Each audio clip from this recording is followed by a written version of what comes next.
All set to go? Yeah. All set. Great. Thank you so much, Lindsay. Very excited to be here this afternoon. As Lindsay mentioned, my name is Sarah Emmert. I am the Senior Director of Tourism Policy and Operations with the New York State Division of Tourism at Empire State Development. Our agency is the state's economic development agency. At the Division of Tourism, our objective is to promote the state to travelers, to incur greater visitation and economic growth through travel to New York State. Today, I'll be discussing our accessibility initiative as it relates to agritourism in the state. I'll explain a little bit more about our program and some information for folks to be able to participate in the future. So, just kicking off the presentation, I wanted to set the stage for accessibility. Before we began researching this program, I myself didn't even realize how prevalent the disability community in the country really is. 1 in 4 non-institutionalized US adults reported having a disability. That's 26% of American adults. That's 70 million plus folks in America have some form of a disability. It's a community that is always growing. It's one that literally anyone can become a part of at any time in your life, young or old. But especially as you get older, that is an inevitability for many people. I'll talk about it a little bit more later on, but it is a community that you really can't rule out ever becoming a part of. So making accommodations to this group is really smart as you're thinking about everybody. When we're talking about accessibility, a lot of people recognize mobility is the most predominant need under this umbrella, but there are a lot of other accommodations and folks in this community to consider. Disabilities certainly are not a one-size-fits-all model. That means there's multiple factors to consider when approaching accessibility. Even just thinking about mothers with strollers can bring in a multitude of reasons why a more accessible environment is really important. While the Americans with Disability Act, or the ADA as I'll refer to it, has helped people really get in the door metaphorically, there's a lot on the consumer journey and adjustments that can be made to be more welcoming to all disabilities within this group. When you're looking at cognitive, it covers a wide range of needs. But under travel, it usually falls under the header of people that are looking for a sensory experience or a more tactile experience, or even just a less stimulating environment during their visit. So, because our division falls under the agency that's most concerned with economic development, it is important to note that investments in accessibility are just a smart business approach. This is a huge market, spending $50 billion annually on travel. Open Doors Organization is an agency that does economic impact analysis on this market every few years. They actually worked with us on the implementation of this program. And through research that they engaged for us, they found that for New York State alone, there are over 1.5 million adults with some form of a disability. We were able to work with them to also look at the potential travel market that showed that for our drive market, which is basically a 5-hour drive range from any destination in the state, that shows an impact of about $1.5 billion. And that includes when traveling with a companion. So usually a lot of folks with an accessibility need, they will be traveling with a companion, especially if they need help in certain forms of their disability or if they need specific accommodations. So again, that is a huge number. I also just wanted to mention, kind of bringing it back to what I mentioned in the earlier slide, according to current projections by the US Census, by 2030, Americans 65 and plus will make up more than 20% of the disability population. More than half of American adults 65 and older will have a disability. And many older adults will have multiple limitations: hearing, vision, mobility, cognition, chronic health problems. But it's important to note that these folks, they want to remain active and independent, and they also have the time and the money to travel.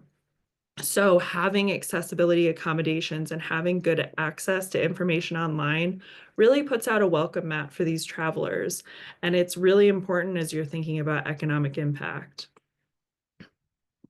Open Doors organization also included in their market study on this segment the activities that are of interest as the disability market continues to travel. So this slide really gives you the breakdown of activities that are participated in during a trip by this segment.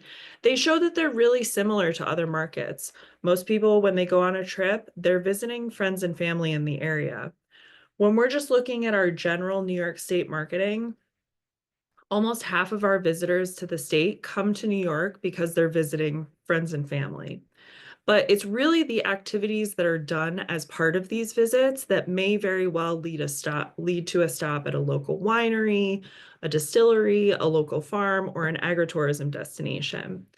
So there are some obvious locations on here when you're thinking about the ADA and you're thinking about physical mobility that would have accommodations like a museum or an art gallery, but many that you might not think of, which would require some form of adaptive use, like skiing or visiting a water park. These locations are making their attractions more accessible to make sure that they're welcoming this community because they're interested in participating in these activities. They're interested in being in the outdoors. They're interested in visiting these locations. So it's really important to think about accessibility because folks are interested and they're coming to your location. For New York State and the Division of Tourism, we recently engaged a vendor called Longwinds International to do a visitor profile for us. This is basically a profile of what is the typical visitor that's coming to the state of New York. They ask a bunch of questions to get a sense of demographics. A new question that we asked this year was specifically about accessibility. And according to the visitor profile, 20% of travelers that came to New York State in 2023 reported having someone in their travel party needing a travel accommodation. This actually surpasses the national average for other states, meaning that New York State is a popular destination and it attracts travelers with accessibility needs. And that is easy to see why. As part of the visitor profile, we also asked specifically what those surveyed felt about the state's accessibility. Over half actually reported high levels of satisfaction with the ease of accessibility during their trip. So basically, what we can deduce from these findings is not only is New York State perceived as an accessible destination, but it also attracts travelers with those needs and accommodation needs. So it's essential that we remain as accessible as we can be to these travelers because they're coming here and they're interested in visiting the state. So all of that data and information, which I know is a lot, it leads us to the creation of our accessibility program with the state of New York, which is geared toward driving travel to the state among people with accessibility needs. We launched this program in July of 2020.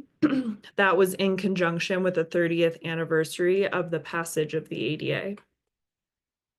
So when we were researching this program, we found out a few things about the I Love New York program and the trip planning experience on our website. First was that we were severely underrepresenting the accessibility experience at destinations. We used to only provide a box for wheelchair accessible. That meant that we weren't including the other accessibility needs that I mentioned earlier, such as visual, hearing, or cognitive. And second, and most importantly, we were finding out that for a lot of places, they weren't actually fully wheelchair accessible. For instance, maybe you could physically get in the door, but an exhibit was on the second floor of an old historic home and there was no elevator to get to it. So it kind of, lost the purpose of visiting the destination because you couldn't see the exhibit. Or maybe the bathroom didn't have enough room for an electric powered wheelchair to navigate. A lot of hand powered wheelchairs are smaller than the motorized wheelchairs, and it was just the width space within the stall was not big enough for someone to turn around. We also realized that there was a lot of great work that people were already doing that wasn't being promoted or streamlined to this community, such as a lot of museums were offering sensory days or destinations were offering sensory kits for parents of children with autism, or there was ASL interpretation exhibits that people just didn't know about. So we were really looking at this program as a way to get the information about the good work and accessibility accommodations that were already happening out there to the community. So as I mentioned, we were creating this program. We set up a few goals, which included streamlining the process for collecting accessibility information, providing up-to-date and detailed information on attractions, and then using all that information to create a guide so that travelers could plan their trip to the state. So how were we going to go about collecting all that information? We knew we needed to create a survey. We worked with Open Doors and they helped us create our survey, which is available currently to any attraction, restaurant, or lodging in the state. This survey is customized based on one of those categories. A lot of agritourism destinations may fall under attraction or restaurant. You could take one of both, and they would be accommodating to answer questions about your destination. But really, what the survey does is it breaks down ADA language to provide yes or no answers to various accessibility amenities. It does require a bit of measurement and walking around your destination to determine the answers, but that we found really helps with the efficiency and the accuracy of response. So instead of just asking, is your bathroom accessible? We ask about grab bars next to and behind the toilet. We ask you to measure the actual width of the stall opening. But it also includes non-ADA required questions that are really helpful for improving the consumer experience. So we ask about those specific sensory days, we ask about sensory packs and ASL interpretation.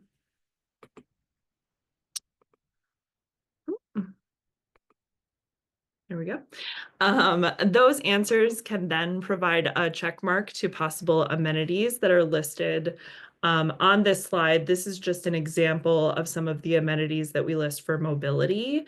But this helps capture more of the consumer experience. It also streamlines useful information to the traveler.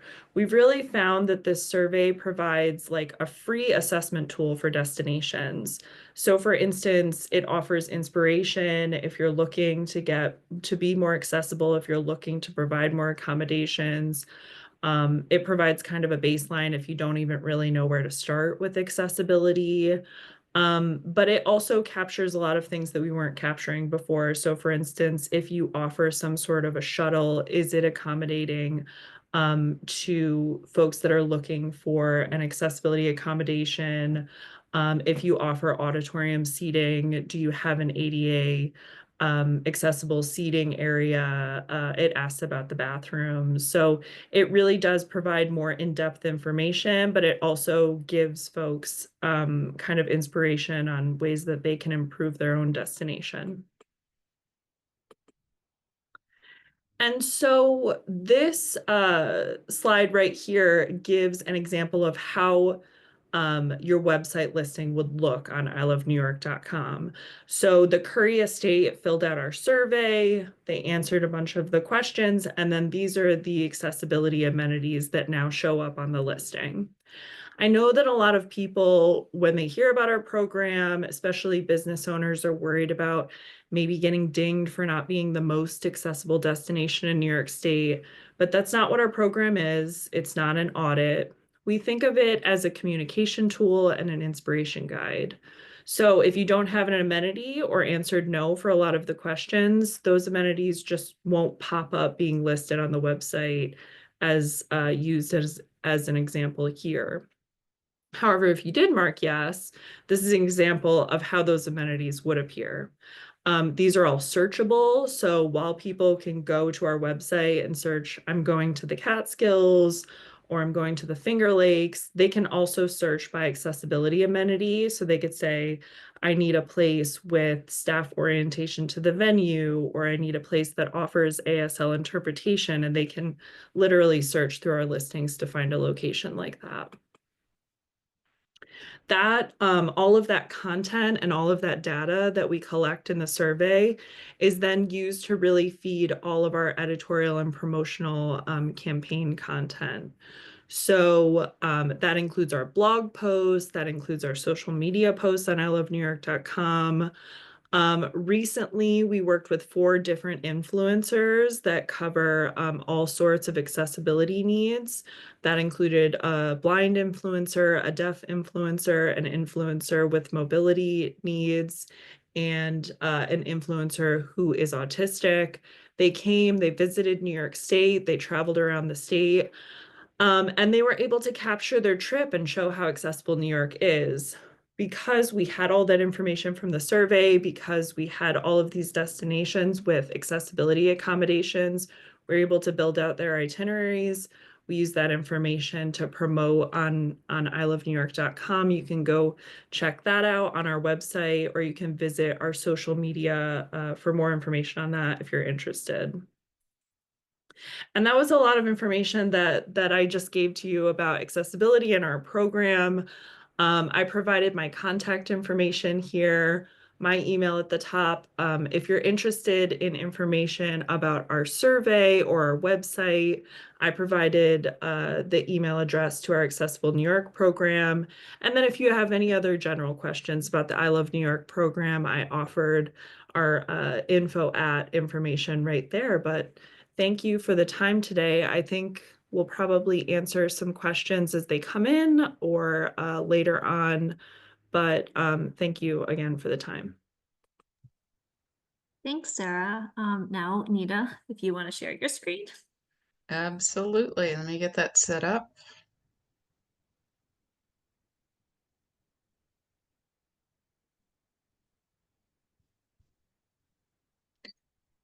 All right. Well, I'm excited to be here with everyone today. Thanks for adding this to all of the things that you're doing in the month of December.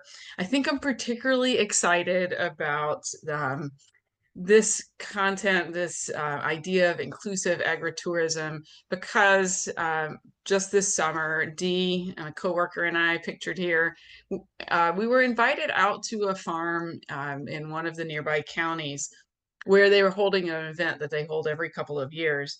And we were invited to come observe and to really start looking at this kind of space, this kind of event, this kind of marketing for people to come into curated space for agritourism. And so we spent some time there. You'll see throughout this conversation today. But what I feel is happening is that we're all really understanding that people with disabilities are part of our families.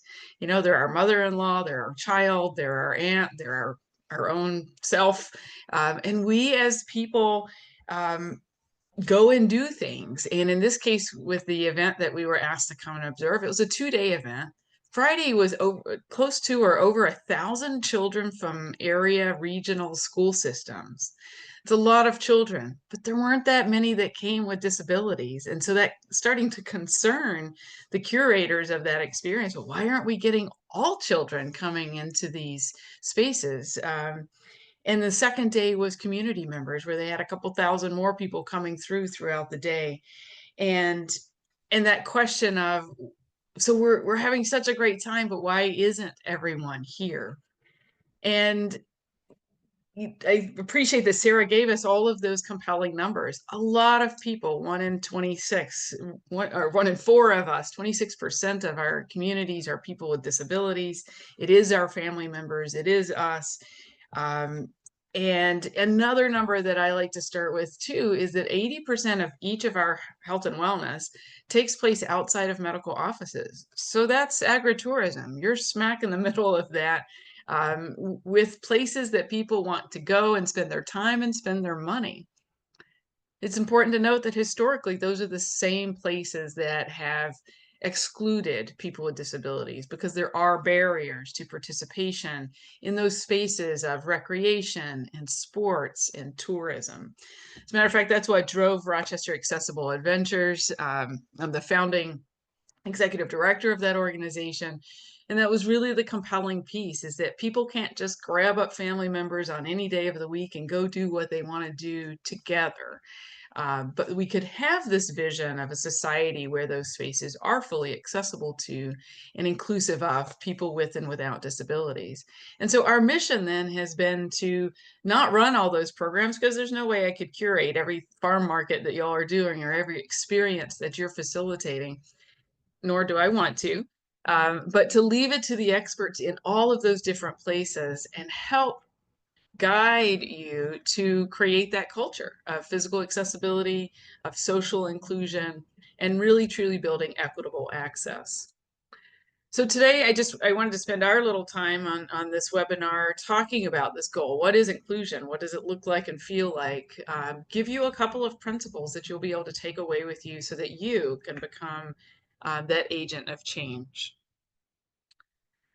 So as you're thinking, what is inclusion? Sometimes we do it in the sense of what inclusion is not. It's not a program. It's not that event that you did in 2023. It's not a checked off box. Okay, we did that. And it's not a training like we're doing on December 10th. But inclusion is actually a process. It's something that you decide that you're going to move forward with, a bit of a journey, life journey, becoming more and more inclusive, because you're committed to this idea that that we all should be able to experience things together alongside family and friends. And inclusion truly is the implementation of those inclusion principles that we learn in training. And so if today is your first time to really start thinking about this space, welcome aboard. You will forever be moving forward. And if you've been a long time ally and contributor to this kind of conversation, we certainly welcome you in, because I don't think today is the only time we'll be talking about this. I like Diane Richler's way of looking at inclusion. It's not a strategy to help people fit into the systems and structures which exist in our societies, but it's about transforming those systems and structures to make it better for everyone. And I like that when we think about agritourism, that we're not having to look from inside and say, oh, all of you out there, how can I help you fit into what we've got here? But it's really taking a look at ourselves and what we have and saying, I wonder what I could do here to change it up so that everybody could come and be successful and have a great time at my event. Some of the reasons we're not where we are, where we want to be already, is because we have been operating in some models, societal models, that haven't really compelled us down this journey. But we're also shifting. So I want to show you that and how it plays out. So the image before you is a person sitting in a manual wheelchair in front of 4 cement steps up to what I think is a storefront or a restaurant. And the older models that we're trying to move away from would certainly point to the person and say, well, truly, if they didn't have a disability and need the wheelchair, there'd be no problem right here. And so really we need to focus on that person, because that's where the problem is, the person with the disability. We need to fix that. And that has influenced us for decades upon decades, that medical model. But the social model is the one I particularly like, because what we're really doing is shifting over to the side and saying, you know what? Disability is among us. Disability is part of our humankind. It's part of our DNA, whether we are born with something or whether we acquire something, right? It's part of our life. And so what if we shifted and took a look at this picture and said, I wonder why someone didn't just build a ramp right here, just slope it up, because wouldn't that have helped everybody? Everybody pushing a stroller, using a cane, pulling a cart, laden down with a whole bunch of boxes trying to get upstairs, much less somebody in a scooter or a wheelchair. And when we shift like that, what we're starting to say is, hey, this is on us. I can't fix somebody's diagnosis, but I certainly do think that I'm empowered to fix the environment around us. So I'm hoping I hope you just felt a shift I hope that you're thinking, I could actually do that piece. That doesn't sound so bad. Because really, I also like to think of this as a party. So I'm going to have you think really quick. Think of 6 people that you'll invite over Friday night for dinner. And what do you get? And what does your brain start doing? Okay, for our party, we're going to have pizza. Not everybody likes the green peppers, so we're going to have some of this. We're going to have some of that. And oh yeah, let's have just plain cheese for everybody else, right? We're going to consider the seating and who should sit by who and what's the best chair for some people. Are we going to feature music in the front and have it louder? Are we going to keep it in the background? Are the kids coming? Should we put out the toys? All of this is what we do for our party for our friends, right? Why do we even do that? It's because we're expecting them over, we're inviting them over, so we should prepare for them in advance for their arrival and their participation. I like parties. I like planning parties. I like going to them. And when you've probably felt it. Maybe you are the vegetarian and you walk up to the table and all that's there is pepperoni pizza, and you think, "Wow, she knew I was coming. Why? Why is there pepperoni on all the pizza?" And that right there is the essence of inclusion. Inclusion is a feeling. We feel welcome. We feel expected. And the way that we know that or not is if we see the manifestation of preparation.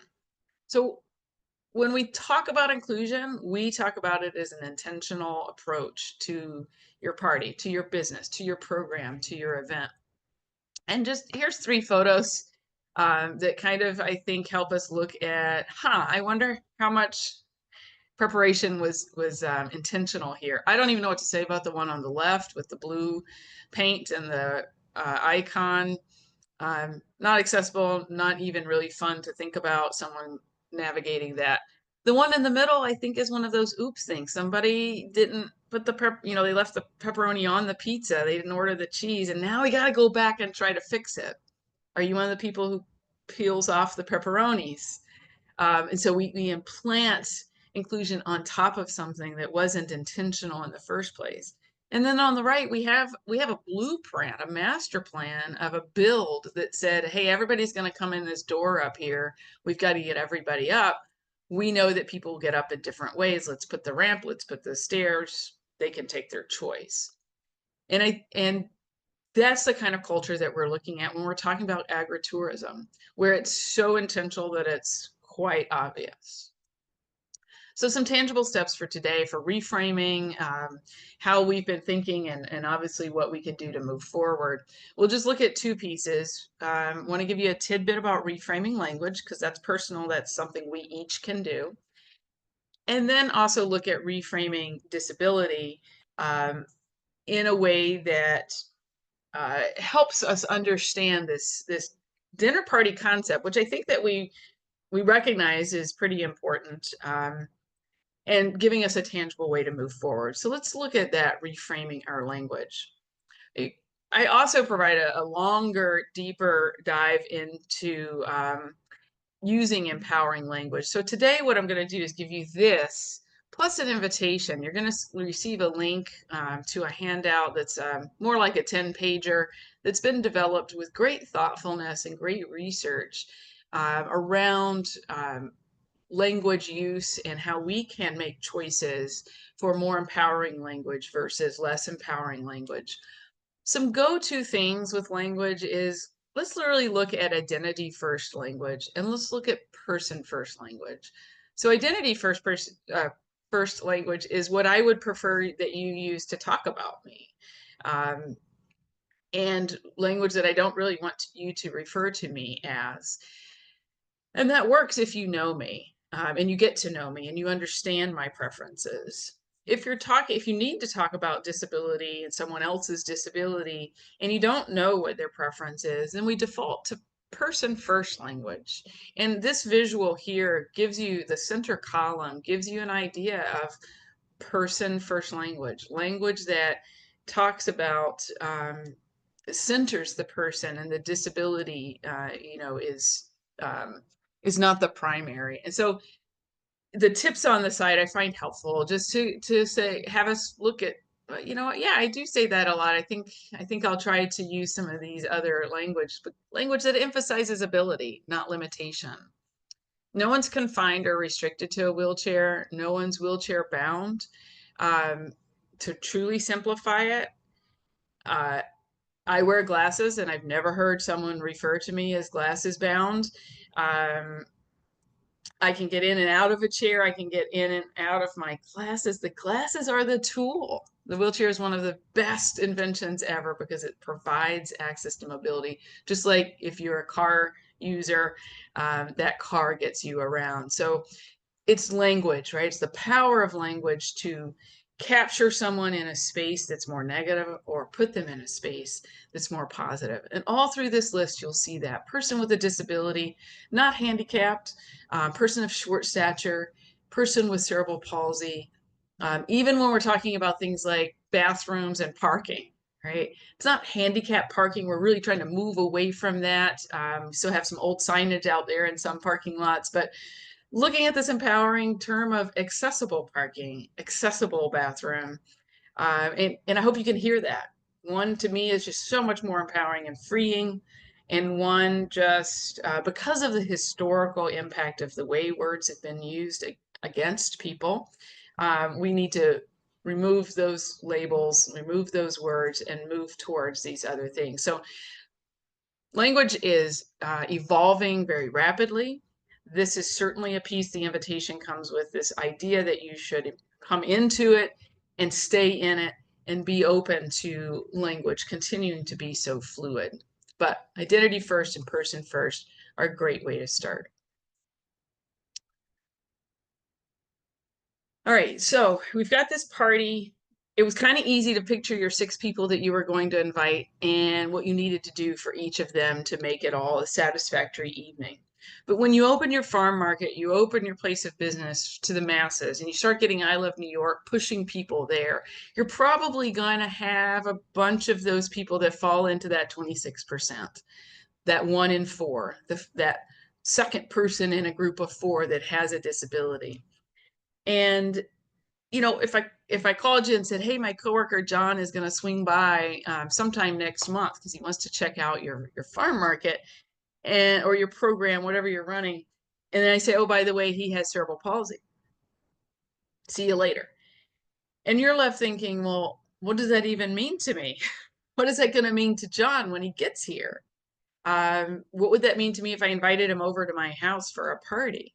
So thinking of your space as that party, how do we move forward? And I offer today this idea of reframing disability into functional ability, because it's what everyone has, all of us, each of us here today, everybody else in the universe. We function on these 5 broad categories.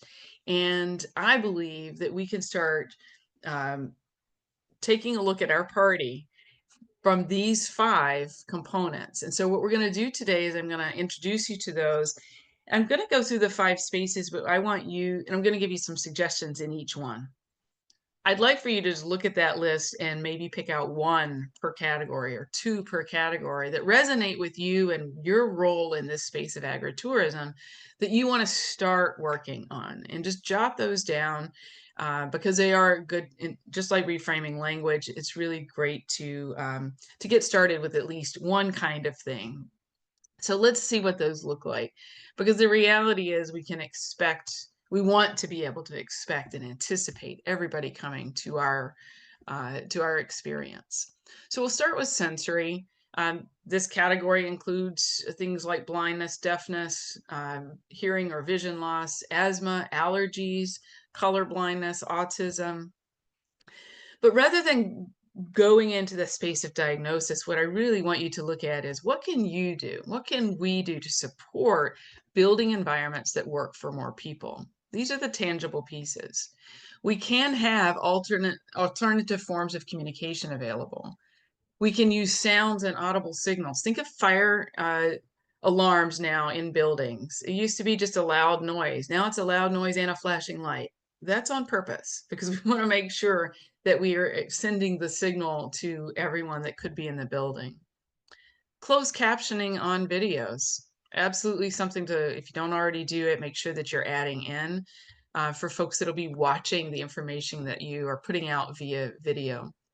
Using American Sign Language interpreters like we have with us here today, having a process where you can have one at your events, using scents and textures appropriately, using font and color choices appropriately, and having plans to respond to allergies. Dee and I mentioned we went to this farm observation, and we decided to do everything that a guest might do, which included the hayride. And we ended up, the hayride tour guides, one of them had on this portable amplification speaker that she wore just around her neck. And I found the other guy didn't wear them that during the parts where he spoke.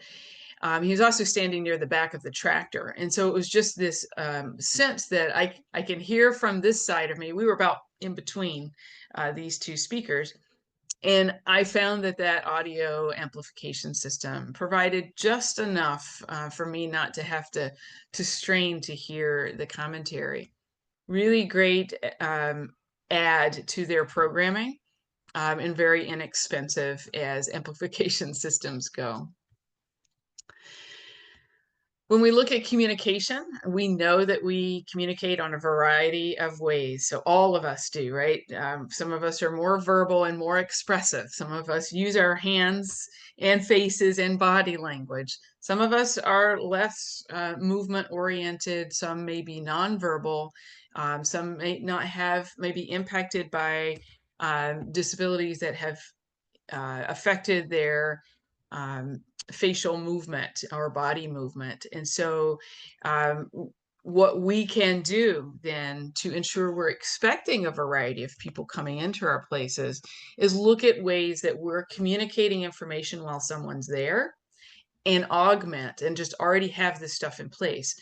Written communication that allows a person to read what it is that you might be saying, using pictorial cues that augment the conversation, putting apps on phones that allow you to communicate with someone in a way that they may be comfortable with, or communication boards like we're seeing pop up in some of our regional libraries. A lot of schools will have these. It'd be something that you can augment with laminated cue cards that fit your space. I put farm animals up here. You might be a honeybee producer, honey producer, and you might want to have yours curated around the sights and sounds that people would experience in your space. Communication cards like on the right there allow people to actually form sentences and be able to communicate by pointing to the different squares. So what is this doing? It's expecting people to come in and not being thrown completely for a loop when someone somehow expresses themselves in a different way than you might have been accustomed to, right? You're anticipating variation. That's the key with inclusion and planning.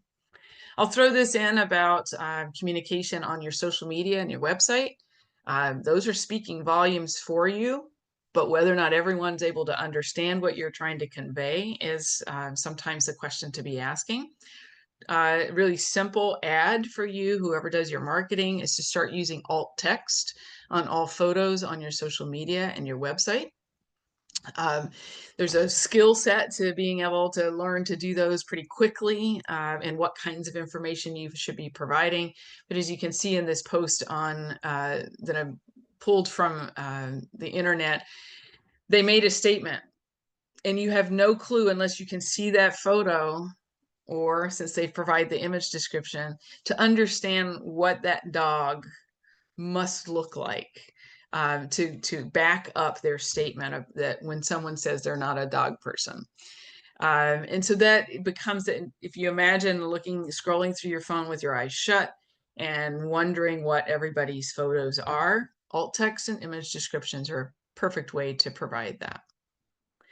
Intellectual as a functional ability. So less focused on what diagnosis led to the need, the differences and the variations in processing information, memory, problem solving, following directions, but understanding that people come in with a variety of ways of doing those things. And so we can prepare in advance and build an environment that gives alternative forms for us to give information. We can break down activities into small sequential steps, and we can provide social stories with guiding instructions. If you're not familiar with social stories, can be a Google search, and then that'll lead you into terrain. You can visit Irondequoit Public Library and see how they have created a social story that provides information before anyone ever arrives at their building as to what to expect, even how to act, how to be in that space. Social emotional. We all come with our abilities and functions in experiencing enjoyment. Think about when you get really excited. How does someone know that? We have variations in how we all get excited. Some of us are louder and bigger. Some of us might laugh or smile. Coping with stress. What do you do when you get really frustrated in a large place with a lot of people? How does that look? How do other people around you start feeling that? That idea of interacting with others and understanding social norms around what's expected. There's a number of disabilities that impact this area of us. And the question is, what can we do? So the farm event that we attended had collaborated with a community entity, the Autism Connections, and they had sensory friendly area out across the grassy space, spread out so that there was room. There were sensory tools and resources to engage with, and they were also focused on, this was a dairy farm, they were also topically oriented as well, and activities where someone could come over and decompress from the larger sites at this event. So I recommend those community collaborations. Other things that can be done in this arena is setting structured social interaction environments. In this case, the hay bales on the left there guided the kids to not just run around, but to come inside. There was a board there that encouraged them what to do, what they could work on while they were in that. And that's curating that experience.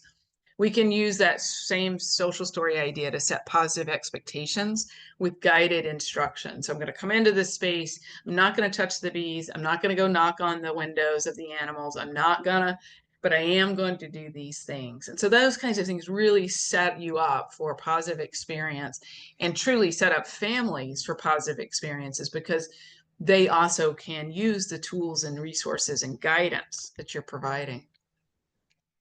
We saw this, we had the privilege of watching a live cow give birth, live birth, I guess I should say, at this event.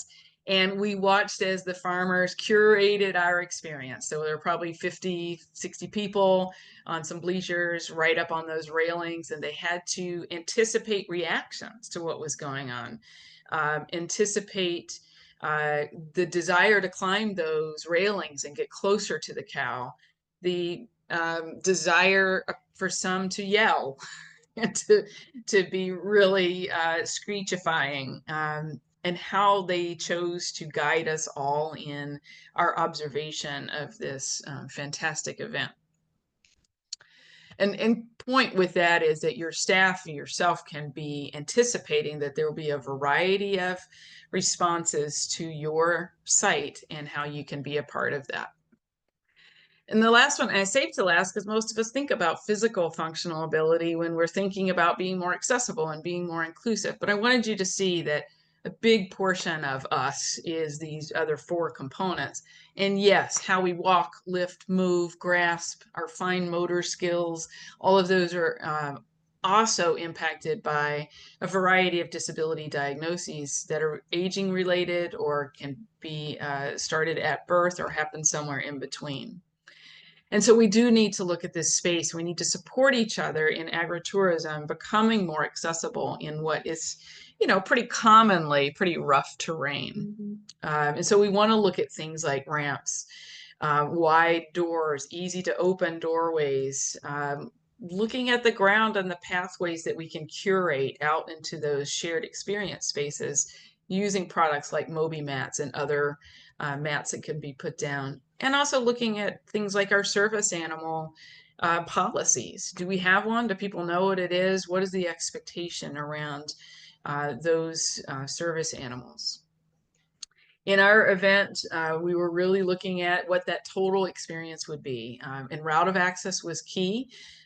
Whether people were navigating the chunky gravel in that part of the farm, or the uneven grass, or the set of stairs that led up to the hay rides, or even taking your photo with the big kahuna cow there. What was the navigation space under and around that photo opportunity? Hay rides, if you do anything like that, good news, there's lots of wheelchair accessible wagons being developed. You don't have to be the first one to create it. If you have a moment to look up, just Google Old McDonald's Farm Hayride wheelchair accessible. Really great video. And it was a community collaborative for funding, for the farm to get funding to be able to put this in. And so I want you to hear that this is collaborative. This is designed, this conversation today is designed to push us on a track to have supported advancement of inclusion in agritourism. And truly, when you go back to your space and you're thinking about it now, we're looking for equitable experience. So can I reach in and touch the llamas? No, we weren't supposed to. Was I supposed to be climbing on that rail? No, not really. But as close as anyone can get, can everyone get to that? This picture in the middle of the couple sitting there watching the magic show, it's shared experience is important. So not relegating anyone with the mobility device off to the left and everyone else off to the right, but you really want to curate shared family friend experience. And you want to be able to curate equitable experience for that mass thing, like these horses that the kids could get on. Were they expecting to need to help someone?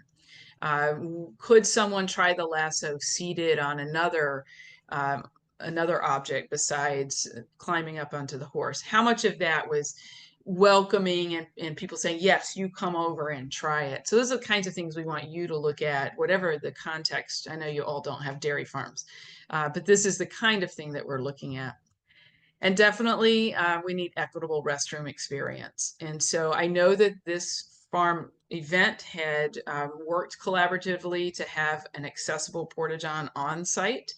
And so we were curious to see how that worked and some of the components of that. I mean, they were able to get one. And so where on a large dairy farm would you place that, right? And so there can be some good places and some better places, and really wherever it gets spotted, wayfinding is incredibly important. So we had gone on the hayride, gone around the entire site before we happened upon the signage to this restroom. And so one of the things immediately we said, okay, next year let's have more signage, at least telling people on the backside that they can go around to the other side.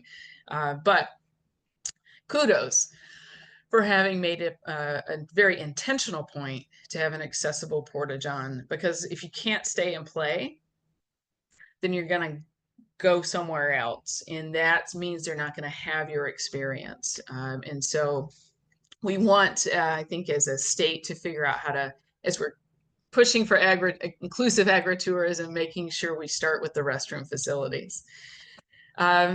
So really this idea, I hope that helped to make it more tangible. I'm not asking you to know what cerebral palsy is. I am asking you to start looking at this functional ability approach, because truly when implemented, it's this concept of remove the ask. So if people got your invitation, can we make ourselves such that people don't have to worry that when they get there, the whole family won't be able to participate?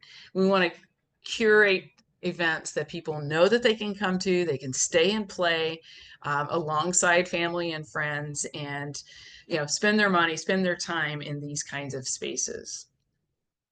I mentioned that you're going to get a couple of resources as part of this, and encourage you to review those. And as we open up for questions, and hearkening back to Sarah's piece on what I Love New York is doing to push all kinds of tourism, but truly looking at agritourism as part of this broadening of this expectation I certainly am open to hearing what's been impactful for you personally from this kind of conversation, but also where you see application within your role in agritourism. I do have my contact information here, and I know that Lindsay will be providing that as part of the presentation resources. And again, thank you for letting us start this conversation today and certainly continue. And I will stop sharing.